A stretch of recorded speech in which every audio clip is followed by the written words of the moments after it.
Name 62, Trikakud dhama. Whoever heard that name before of Vishnu? Not such a well-known name. Only if you are familiar with Vishnu Sahasranama would you know this name. It's an unusual name, and not only is unusual means it's not a commonly spoken name, nor a name that we commonly see in Shastra. It's also, unless one is somewhat versed in Sanskrit, it's not an easy name to understand what it means. Just like if there are names like, just before this is Ishana, so we can understand that. Isha means the controller. Before that was Pavitram also. So these are easy names to understand if we know even in the Indian language. So this is an unusual name. There are 3 words in it.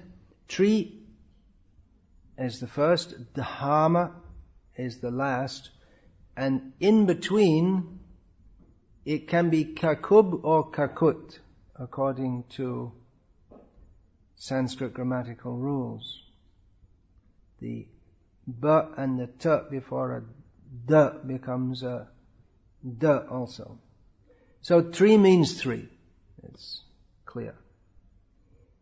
Kakub means the direction, just like east, west, north, south, up, down, these directions. And kakut, what is it? Kakut, or it must be kakut. The hump, such as the hump on the back of a bull or the peak of a mountain. And dhama, the general meaning is abode, residence, and it also means a ray of light or brilliance. So putting these various meanings together, then various understandings of this name arise. And of course, for those who are especially inspired by Saraswati, they can find many, many meanings in every name. Madhvacharya,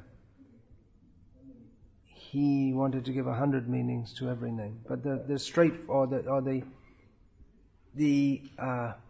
most apparent meanings are discussed by the commentators.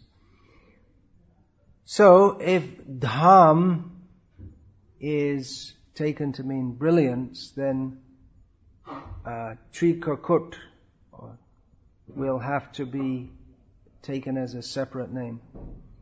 So, according to the Parashara Bhatta of the Sri Vaishnava Sampradaya, he takes Trikakut to mean Varahadev, the form of the Lord, as a boar who appeared with 3 horns. So you probably don't remember from Srimad Bhagavatam that Varahadev had 3 horns, but there is a quotation here from Mahabharata with exactly these words, Trikukudaha. Tataiva asam Trikukudo varaham rupam astitaha Trikakut tena vikyata shairasya pramapanat, in which Bhagavan states that I assumed the form of a boar with 3 horns, so I became known as Trikakut. So that's the story. With that form I killed the demon. So that's the directly taking from Shastra, this name Trikakut. However, generally the name Trikakudhama is taken as one name, because you can split the verse can be the words can be extracted separately. So you can either have Trikakudhama as one name or Trikakut as one name and Dhama as another. But generally the commentators, they take the 2 names, the 2, actually 3 words together as one name.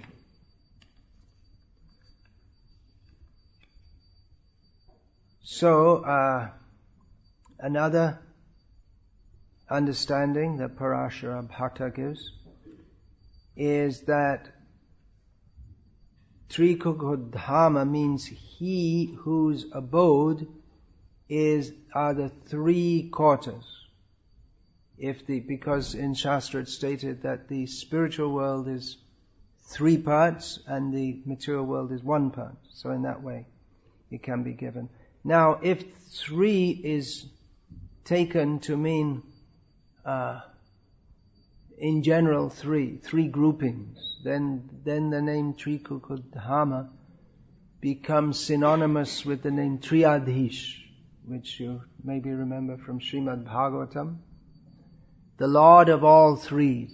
So there are so many threes. There are three Purusha avatars, Karanadakashai Vishnu, Garbhodakashai Vishnu, Kshiradakashai Vishnu. The three modes of material nature. The three divisions of the material universes, each has upper, lower and planetary systems. There are Trimurti, Vishnu, Brahma, Mahesh. There are Krishna's own three residences, Vrindavan, Mathura, Dwarka, three modes of material nature.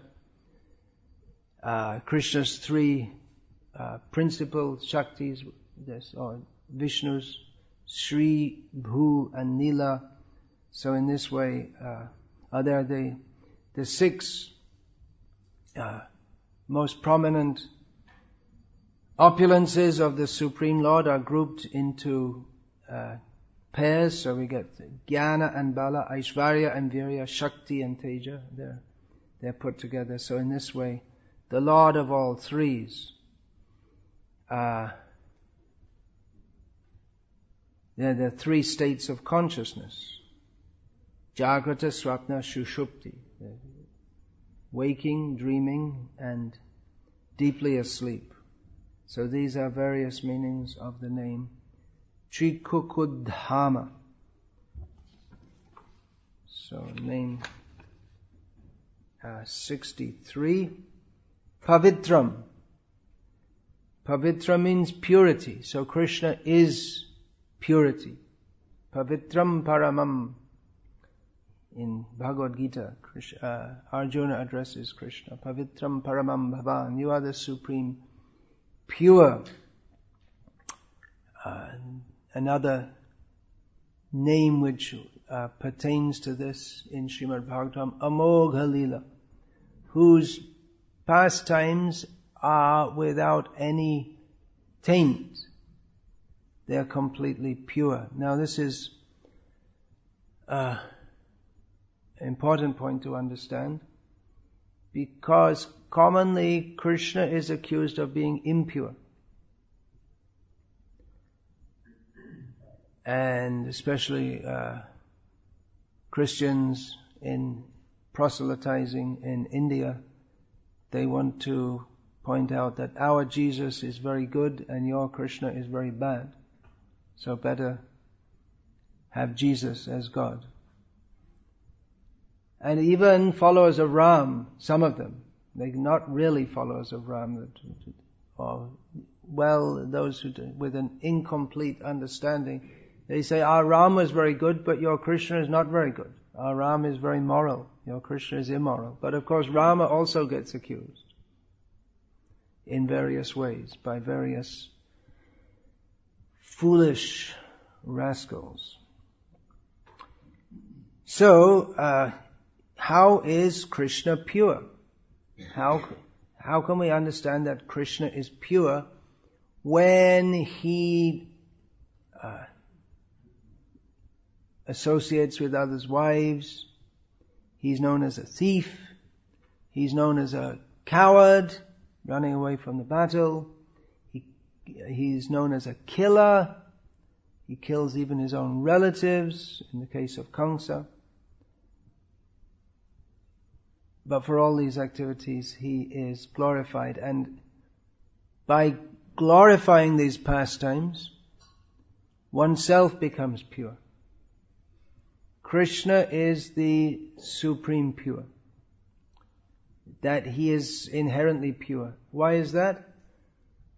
Because he has no ill intent toward anyone. He only wishes good for everyone. So everything he does is good. It may be taken as bad by persons who have the wrong intention to enjoy this world separately from Krishna. So for them it seems very bad that Krishna induces Yudhishthira to lie, because after all Duryodhana wasn't so bad, and Rama, he could have just picked himself up another girlfriend. Why did he go to all the trouble of going down to the south and attacking our Dravidian Ravana, and who was actually a good, wasn't such a nice guy, Ravana, and Rama spoiled the whole party. They're having a nice party on Lanka, and Rama came and messed it all up. So in this way they will criticize, because materialistic people, demons, they want to enjoy this world separately from Krishna, and they criticize Krishna and Rama for disturbing their plans. But actually such persons are impure, even though they may claim to be well-wishers of others. The very nature of consciousness that is not pure Krishna consciousness is that it is fully imbued with the exploitive tendency. The natural constitutional position of the jiva is to serve Krishna and to love Krishna.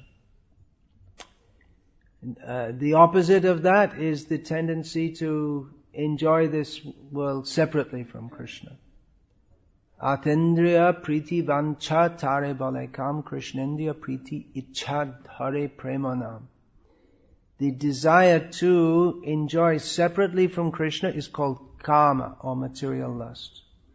And the desire to satisfy Krishna's senses, not one's own senses, that is called prem, or pure love. Now in kama, if one is not wanting to serve Krishna, then there must be material desire, because the living being is by nature sentient, desireful.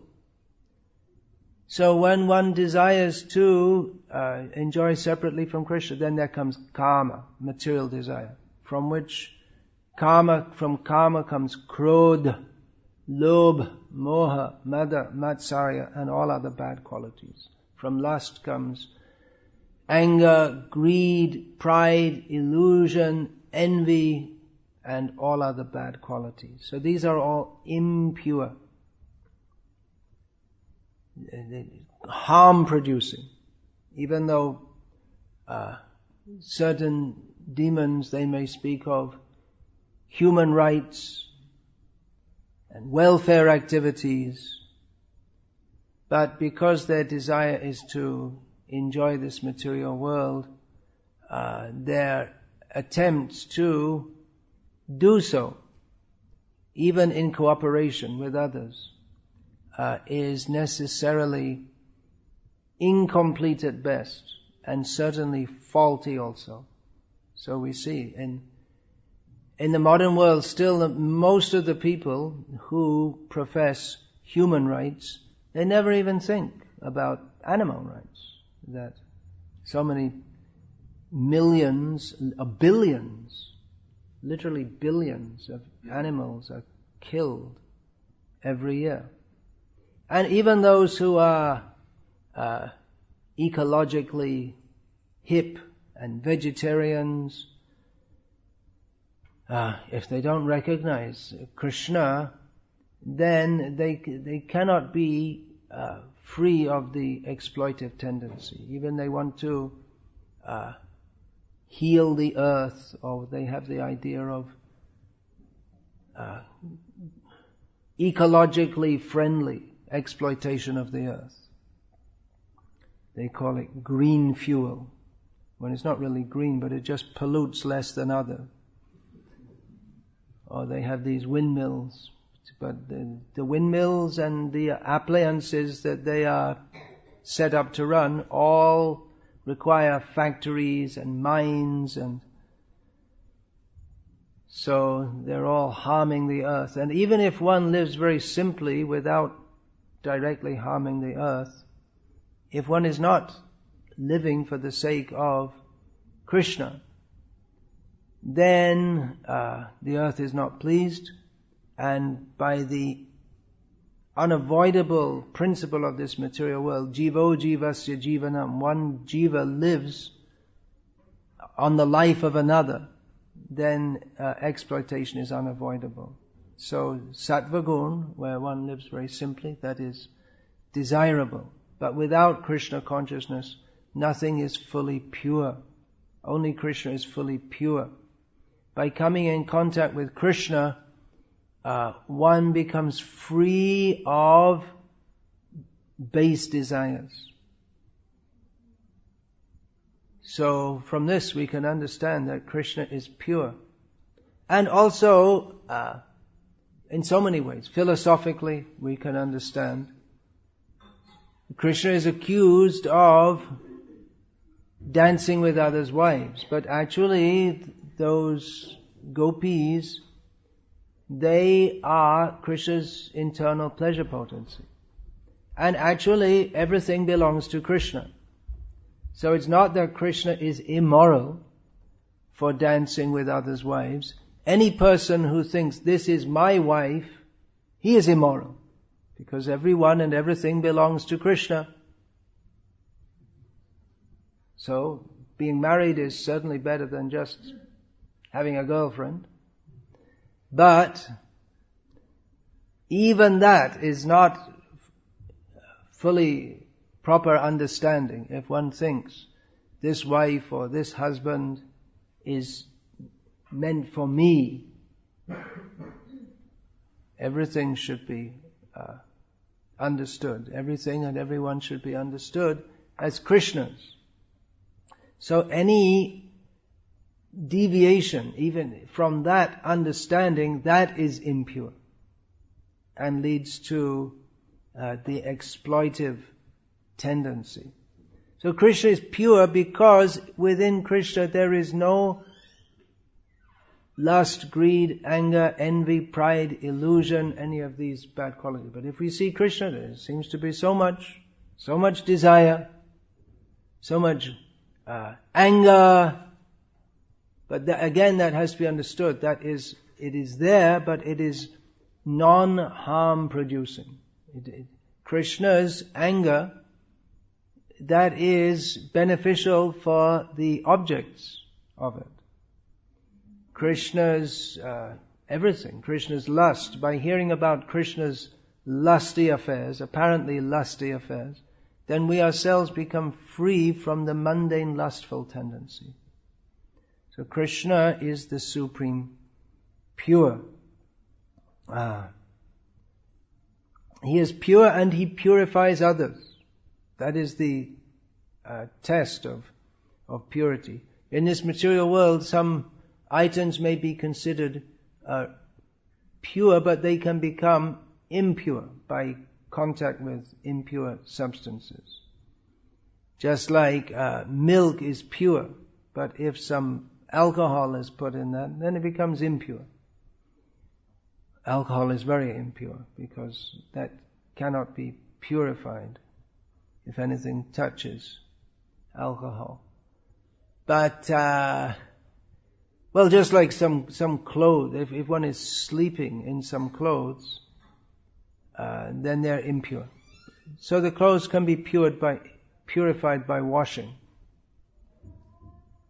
But some items are so pure that they're always pure, just like the conch shell is always pure. Nevertheless, if one blows it because one's saliva is impure, although according to some, anyway, I won't get into that, then one should wash that or purify that from this. But the conch itself is inherently pure. But Krishna, for him, there is no question of impurity in Krishna. The water purifies the conch shell, but the purifying agencies, there are so many purifying agencies. The wind, Krishna says in Bhagavad Gita, Pavanam Pavanam Asmi. It's Pavanam Pavanam Asmi. The wind, Krishna says, among purifiers I am the wind. So that purifying capacity comes from Krishna. Krishna is always completely pure. Krishna is so pure that even by saying His name, one becomes purified. The name of Krishna is non-different from Krishna. Even by saying the name of Krishna, what is that? Hela, Stobha, Sanket and Parihas. Even neglectfully to indicate something else, jokingly, in any way one says the name of Krishna, that is purifying. Even one has no idea it is the name of Krishna. If someone's just that example is given, a Muslim, they may say haram, which means something, they're calling out this is something very bad. But because they say the name of Ram, they're purified. Or even if one says one syllable in a sentence and then another syllable later in the sentence, then that's... I think of a sentence. Hurrah for Ma people. It's not very good. Anyway, I had to think it up on the spot. Hurrah, rah, rah, rah, rah, for Ma. That's a mispronunciation of my. Hurrah for Ma people. So you said Ra for Ma. So you got Ra Ma. So still one gets the result of saying the name of Rama, even though there's absolutely no thought of Rama whatsoever. So purifying is Krishna, Rama. So Krishna is the supreme pure. He is the means of purification. Purification, of course, there are different levels like that. The cloth becomes pure. The body after sleeping, we should bathe, especially if we are to worship the deity. But the most important purity is inner purity. The mind should be free of contaminations of lust, anger, greed, etc. So yes, simply by remembering, what to speak, even not saying the name of Krishna, even not seeing Krishna, even thinking of Krishna, one becomes internally and externally pure, as the well-known verse is there, which begins Sarva Vastam Katopiva Om Apavitra Pavitro Va Om Pavitro Pavitro Va Sarva Vastam Katopiva Yasmare Pundarika Aksham Sabhaya Bhyantara Shuchihi. Whether one is from a conventional perspective pure or impure, if one remembers the lotus-eyed personality of Godhead, then in all respects he is externally and internally pure. So theoretically, one can worship the deity even without taking birth. You can just say Hare Krishna and then go and worship the deity. But, or even just remember Pundarikaksha, then one can worship the deity. But there are rules of deity worship to maintain the proper attitude on the behalf of the performer. For devotees who are fully pure, they may not follow such rules and regulations. Like Vangshidas Babaji Maharaj, he didn't have any rules and regulations in his deity worship. Nor did he chant any rounds, nor did he follow any rules, but he's completely pure. Nor did he bathe. Well, sometimes he did. If he wanted to, he did, but not regularly. So, still,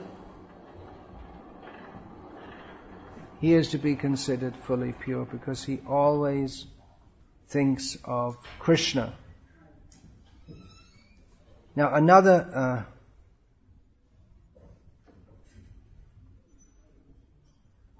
examples are there. Ajamil, just by chanting the name of Narayana, was purified. There's a narration given in Sri Garga Samhita of one king of Sindh who was extraordinarily sinful. Once he was out hunting and a minister shot him dead with an arrow. In those days, not with guns. So he fell down, and just as he was dying, he hit the ground and died, and he went back to Godhead, even though he was killed. There's a whole list of his sins, which nowadays might seem just like an ordinary person having a good time on Saturday night, but is actually sinful. Well, killing people, he killed many people also. A king can and should kill under certain circumstances, but not in all circumstances.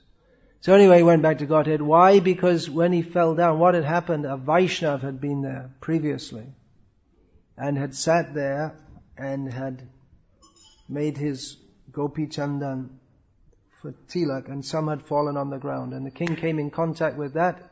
His body came in contact with that at the moment of death. He was purified of all his sins and went back to Godhead. So purifying is Krishna that even that which is in relation to him, that which is very dear to him, such as Gopi Chandan, just by touching that one becomes completely purified. So we can imagine how pure is Krishna. Now another meaning of the name Pavitra, which is completely different meaning. One who gives protection. Pavitra. Tra means here. Trayate, as in kshatriya. Trayate, paritrana. Who gives protection from the thunderbolt of Indra, which is called Pavi. So Pavitra.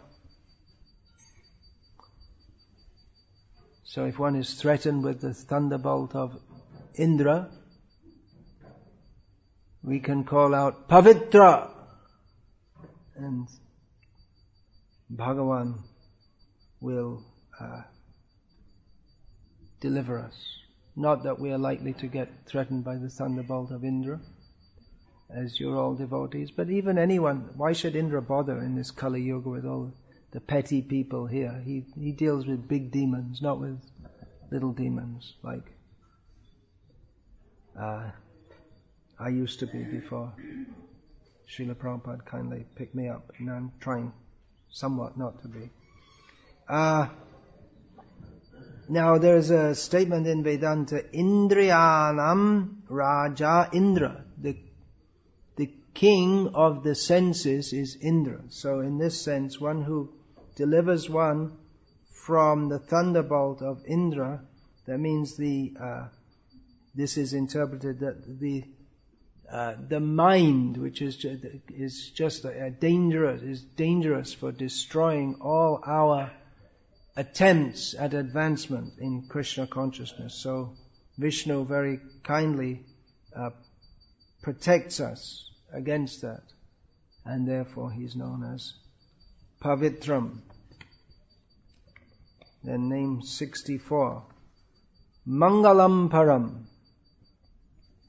So this name means supremely auspicious. And this fits very nicely with Pavitra, because he's completely pure and completely purifying, then he's most auspicious. Because people have different ideas of what auspiciousness is. We'll see on the outside the shops in North India, they'll have written Shubh Labh. Shubh means just like this, Mangalam. means auspiciousness, and labha means profit. So these are the two aims of the two aims of the Vaishya, that to have auspiciousness, which is generally, and to have money, to profit. These are things they're interested in. So auspiciousness is generally considered that we'll have a happy home life. We'll lead a pious life. There'll be many children. Of course, that idea has changed in the modern age, because now it's considered wrong to have many children, but according to Shastra, it is auspicious to have many children, and everyone will be healthy, and everyone will more or less cooperate among themselves at home, and will live comfortably and happily, and this is considered auspicious. However, it's not really auspicious at all, because that's all the illusory happiness of this material world. So real auspiciousness means to understand that everything auspicious and inauspicious in this world is inauspicious, and the only real auspiciousness is to go back home, back to Godhead, to Krishna, to be Krishna conscious. So that is supreme auspiciousness. And Krishna, because he's all pure, then he awards such auspiciousness. No one else can award such auspiciousness. He speaks Bhagavad Gita and gives us the knowledge by which we can understand what is the actual meaning of good and bad and auspicious and inauspicious. So in this way, Krishna is the supreme auspicious. He's pure, means he has no ill intent, only good intent for all. And in this way, Krishna is all auspicious. That if we go to Krishna, even with a mistaken intention, that we think, I'll go to Krishna and by Krishna's grace I will attain auspiciousness. That means, just like Dhruva Maharaj was thinking, I will obtain a mighty kingdom.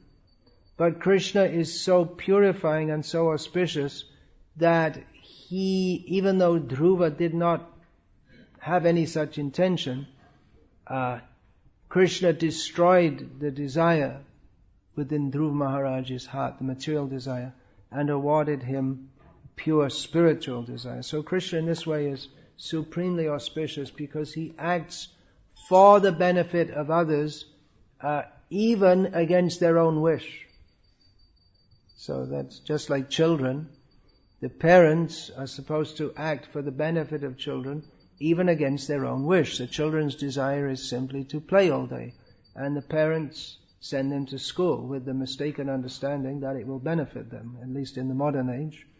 But at least the children have the idea that it's supposed to benefit them.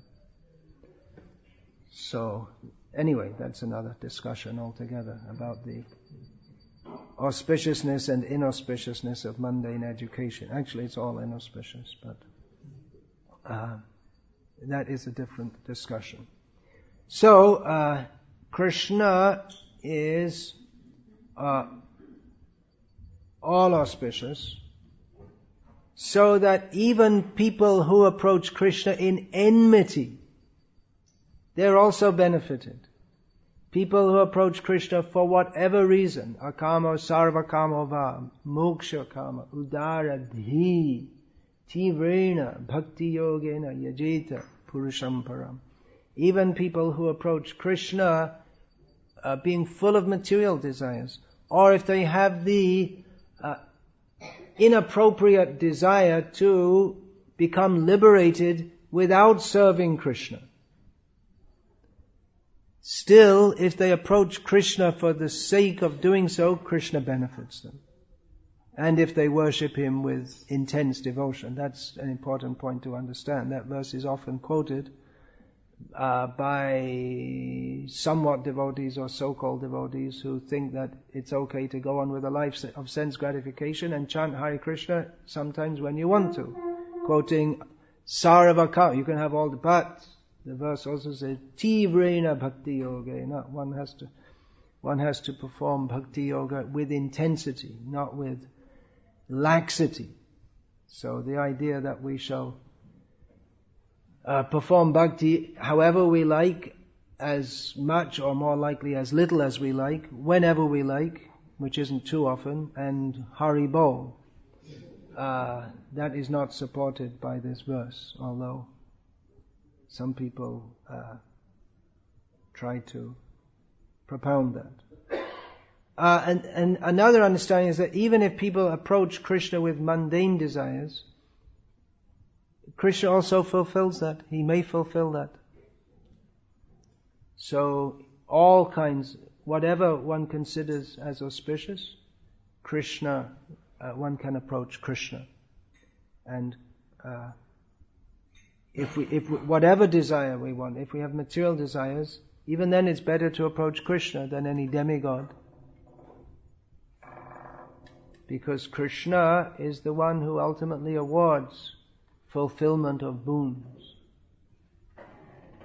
As he states in Bhagavad Gita, Mayaiva vihitan hitan. People approach demigods for fulfillment of boons, but the actual awarder is Krishna, and the demigods are simply agents in doing so. Hare Krishna. Any question about this, please?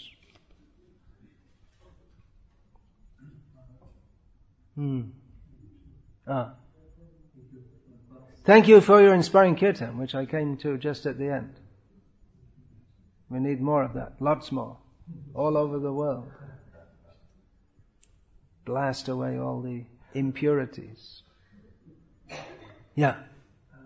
In the context of what you said, I was reading yesterday in Srimad Bhagavatam, the second canto, and there was a statement that Brahma makes to Narada, and Srila Prabhupada reconfirms that in the purport. However, I still couldn't fully understand, so I would like to help from that. Okay, but often it's best to bring the actual statement. Yeah, I guess I could get it out of the database. Do I have my computer here? I do. Okay, it's often best to get the exact quote because often in paraphrasing it's misunderstood. Anyway, please go ahead. Yeah. But excuse me, is this in relation with the class? Yes. Okay, please go ahead. It is because Maharaj was discussing the point of Krishna being pure. Yeah. So Prabhupada is stating there that the difference between the jiva and Krishna is that the jiva tends to be attracted to the material energy, but Krishna does not get attracted. The difference between the jiva and Krishna is that the jiva tends to get attracted to the material energy, but Krishna doesn't. Now, my question is, if Krishna is Vishnu, Supreme Controller, doesn't he control also the material energy, and doesn't this constitute an attraction? Krishna is also the controller of the material energy, and doesn't that constitute an attraction toward it? Well, in one sense you could say that Krishna is attracted, but the standard example of the material world is like a prison house. So the king, let's say a king, it makes it easier if you say a king. He may have a prison house in his state, and that is necessary, but it's not like he's blissed out about the prison house. It's something that has to be there, but it's not that when he goes to sleep at night, he thinks, oh, what a wonderful prison. It's not blissed out about it. But in another sense, yeah, you can say Krishna is attracted to the material world. Otherwise, why would he come here? But he's attracted to benefit those within it. So his attraction is not, even if we say Krishna is attracted to this material world, he's not attracted in a material way. The jivas are attracted to enjoy it, and Krishna is attracted by compassion to deliver the jivas from their foolishness.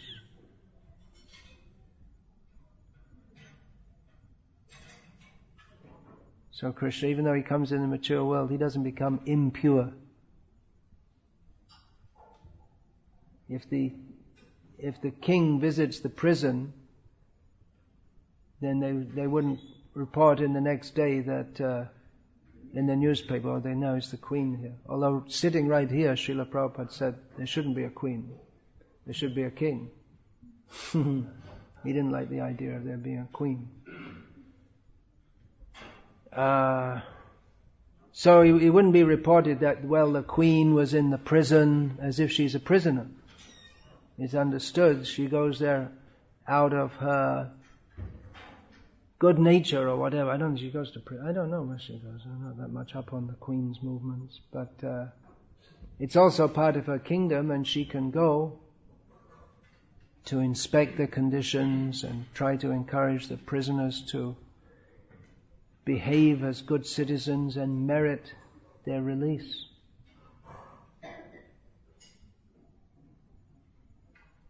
Yeah.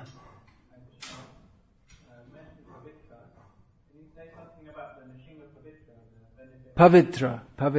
That's Pavitra also refers to a thread, sacred thread. Yagya Pavitra is one of the names for what in English has come to be known as a Brahmin's thread. There are also these specially crafted pavitras, or made of silk thread, which are within ISKCON we mostly know them as being offered to Nrsimha in Mayapur, but can be offered to any Vishnu form. So yeah, the same thing. They're pavitra, they're pure, because they are offered to Krishna. Anything, prasadam, food offered to Krishna, it's all pure. But that thread in particular is called Pavitra. Well, first of all, thank you very much for excellent pravachan. Hare Krishna. I will go so far as to say it's so good that it's pregnant with questions and answers for an entire conference. I hope you'll allow me. Well, we're over time now. I hope you will allow me, you're saying, but I'm not the allower. Who's the allower? Who are the representatives of Vishnu as the authorities here? Over there? Well, over there. He's the authority. Well, he's everywhere. What's the thing we should... You should finish around 8:45, is it? Okay, I presumed it was 8:30. Okay, we have another 12 minutes according to this clock. Okay, so please go away. Please say something. When Arjuna was complaining to Krishna in Bhagavad Gita, saying that my limbs are trembling, my hair is standing on their ends, I cannot kill my relatives and so on. So Krishna could have said equally, instead of saying what he actually said, okay, Arjuna, I understand your problem. Please narrate this thing to the following to your cousins, Duryodhana, for example. Say to Duryodhana, yes, dear cousin, I understand that you are very annoyed with us, but I really don't want to fight with you, provided that you fulfill 3 conditions. First, this is a new Mahabharata coming up here. So, whatever it is, it's not going to be right, because what Krishna said is right. But the thing is, maybe you got trained in modern, what do they call that? Conflict resolution. Krishna wasn't a very empathetic listener. Arjuna, he's really distressed, and like you say, his body's trembling, his Gandiva's fallen down, And Krishna doesn't say to him, well, I understand you had a hard time. And Krishna calls him, you damn fool. You think you know what you're talking about? You don't know anything. So that's Krishna. You can argue with him if you like, but it's not advisable. If you take the basic tenet as being that it is wrong to kill anyone or anything. No, that is rejected, that basic tenet that it's wrong to kill anyone or anything. That is not acceptable for a Kshatriya. Kshatriya must kill. He's trained to do that. Sometimes killing is needed. Well, that would please the people of Texas very well. Maybe, if they misinterpret, but just like, it's an easy thing to understand. You can understand it very well. You're an intelligent person. Alright, well, if you're not, I'll help you to become more intelligent. It's an easy thing to understand. Just like if we're all sitting here peacefully. Well, I'll give an example. I gave this example the other day. I just arrived in Los Angeles a few years ago. And I think it was on the same day. No, it wasn't the same day or the next day or the day before. So anyway, it was in the newspapers that at the check-in counter for El Al, the Israeli Airlines, a man had just come in and started shooting randomly and killing, presuming that the people going on the flight were all Jews. He was an Arab. So he killed a few people, and then a security guard shot him dead, shot the gunman dead. So that is and the gunman, the security guard did his job properly by killing him. By killing that person. If he had not, of course, he could have just maybe shot him in the leg or something, but anyway, he shot him dead. So that is a case where shooting the gunman who was shooting others dead was a criminal, but the person who shot him dead was a hero, or at least he was just doing his job, because it was taking one life of an evil person to save that of others who, at least in that situation, could be called innocent. So, in some situations, killing is laudable. It is required. So you say therefore that Krishna was actually teaching us that there are some people who are intrinsically so evil that it is actually doing a mercy to them to separate their soul for him. Yeah, to kill them is good. Krishna taught Arjuna in Bhagavad Gita, Adveshta sarva bhutanam maitra karuna evacha. A devotee is very dear to me, who has no bad feeling toward others, who is friendly and merciful to others. And Krishna was telling Arjuna to kill Duryodhana. So Krishna was asking Arjuna to exhibit his non-envy, his kindness and friendliness to Duryodhana. Of course, Arjuna didn't personally kill him, but he killed many others. It was Bhima who killed all the sons of Dhritarashtra. So, by doing so, Arjuna exhibited kindness, because to allow sinful persons to live, when they're going on when they're simply committing more and more sins and oppressing the public, oppressing the populace, better that they die at the hands of a pious Kshatriya like Arjuna and in the sight of Krishna. So this may be misused and misinterpreted for jihad or something like that, but historically it has not been so. Historically, although the Bhagavad Gita enjoins killing humans under certain conditions, historically it has not been misused for wanton killing, because it's been propagated within an ethos of proper understanding of the intent. So the penitentiaries in Phoenix, Arizona, Texas, they're perfectly okay to kill all these people if they get through. It's another question altogether. the message of Bhagavad Gita does not exonerate or encourage killing under any or all circumstances. But anyway, you should know by now. You've been coming so many years. If you didn't understand by now, then what shall we do for you now? Thank you for your answer. I must be very dim. Thank you. Yeah, actually, if you still don't, every class you ask some questions like this. When are you going to understand and just accept Krishna as he is? Because it is a Bengali characteristic. Bengalira সেই রকম আছে।